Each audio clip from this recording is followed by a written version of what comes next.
Hey everybody, it's Jason with the Boardgame Mechanics, and today we're going to take a look at a game called Courtisans. Almost hit myself in the face.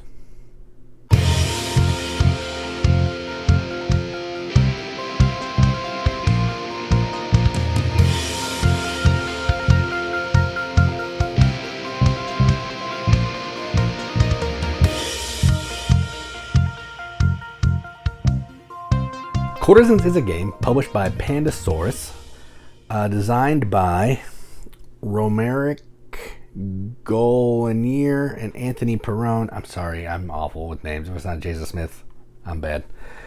Illustrated by Nome Chevalier, and I'm mentioning that because we'll talk more about that later. Plays 2 to 5 players, 2 to 5 players, 2 to 5 players, in probably 30 minutes. No matter the player count, it's really fast. And effectively what you're doing in this is, the steward of the royal house summons you at the behest of Her Majesty the Queen for her yearly banquet on Friday, March 15th, 2024, which I believe is the release date of the game.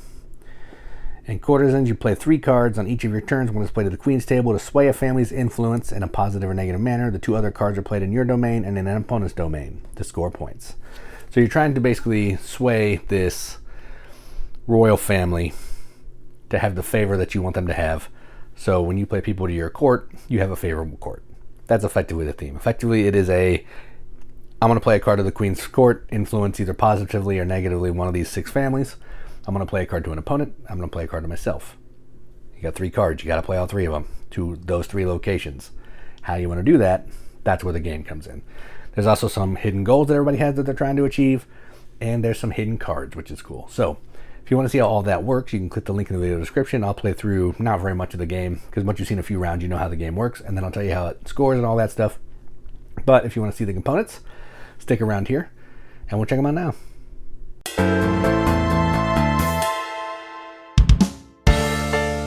All right, so these components are fantastic. Let's look at this. So it's a little box. Not super big. It's long and kind of tall, but regular, not very bad. A nice size box.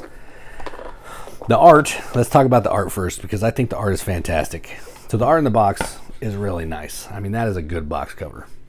But here's where the game shines. Look at these cards. These cards all have fantastic art. So this is the carp family. It's got like gold. I don't know if that's foil, but gold foil, fantastic art and graphic design layout. The butterfly, it says butterfly, they look like moths. Looks fantastic. I mean, gorgeous. The hairs, look at that. That is amazing. These are some of the best cards that I have seen in a game in a long time. I mean, like Mysterium Revelation level we got going on here. It's fantastic. They're nice quality too. I don't think they're linen finished. Let me make sure I'm not overstepping on that. They are not linen finished, but they're nice quality. They shuffle nicely. The backs are really nice. They're not standard size, so if you're going to sleeve them, they are a funky size. So I don't know what all that is. You can look that up. It also comes with this sweet mat, which is the Queen's board. These could have just been cards, but a cloth board is really cool. My only issue is it doesn't lay down exactly flat because it's rolled up in the box. But the more you play it, the more you can make it work for you. And it's just basically there to reference what you're putting what. It doesn't really matter. There are gold cards, a whole pile of them. There's white gold cards. Again, really basic. I'm not going to go into these too much, but just basic in-game goals on all of these. And then another way to score with these blue ones. Nice quality, again, not linen finish, but you're going to get them and they're going to sit in front of you, and that's all they're going to do. So no need. I love everything about the production of this game, but most of all, the cards are some of the best cards that I've seen in any game in a long time. So yeah, killing it with the production. So there you go. Those are the components. Oh, let me talk about the rule book before we move on. This is the rule book. It's a pamphlet. I don't really love that, but it literally is setup, examples, more examples, and scoring. It's a super easy game to play and teach. You draw 3 cards, you play 1 to your opponent, 1 to you, 1 to the queen. The queen's court is favorable. Each of your cards are worth a point. If it's fallen from grace, each of your cards are worth a negative point. There you go. I just taught you how to play the game. That's the game. The rule book is really good. Again, the game's really simple, so the rule book doesn't have to be much. Wish it wasn't a pamphlet, but with games this shape, usually they come pamphlet-y. So there we go. So those are the components. Let's move on. Talk about what we think about the game.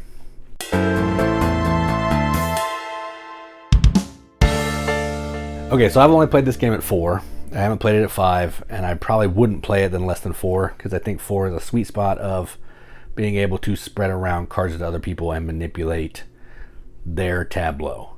Now, I showed you the 2-player run through, which I wouldn't play this game with 2 players. The only, basically, you're just going to be putting bad cards on each other, and that's not fun. But when you're playing multiple players, you're going to have decisions to make. You can see that, player 3 is really going for red. I don't care about red, and I also have a gold card that I want red to be fallen from grace, so I'm going to start playing red down there. But then when I start playing red below the table, they're going to see that, they're going to get mad, and they're going to start killing some of my people that are worth points. So it's a constant, always looking out at what people are doing, always seeing what they're collecting, not trying to help them out while you're trying to help yourself out to score as many points as you can.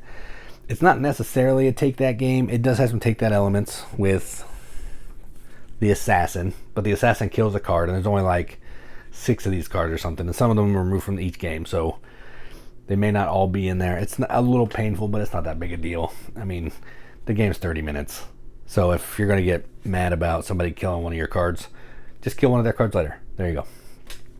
But it's a really fun puzzle of, do I want this family to be esteemed? Do I want to play spies down under the table and really mess somebody up? They might not think that that's going to affect their family, and they may have a whole bunch of them. Do I want to just play spies to my neighbor that are good spies, but bluff them out, and maybe they think they're bad spies, so they're trying to do something else, another way to score points? It's nothing but a big puzzly head game with the opponents and the people that you're playing with, and I think that's very fun. I'm not good at this game. I've lost terribly. The first time I played, I think I had negative points. I'm not good, but that doesn't take away my enjoyment of the game. I think you can like a game even when you're not good at it, and that's the sign of a good game. And I want to keep playing this game more to get better at it. As we played more games, I did get some positive points. I almost made the double digits once, but not there, quite there. That'll be my goal.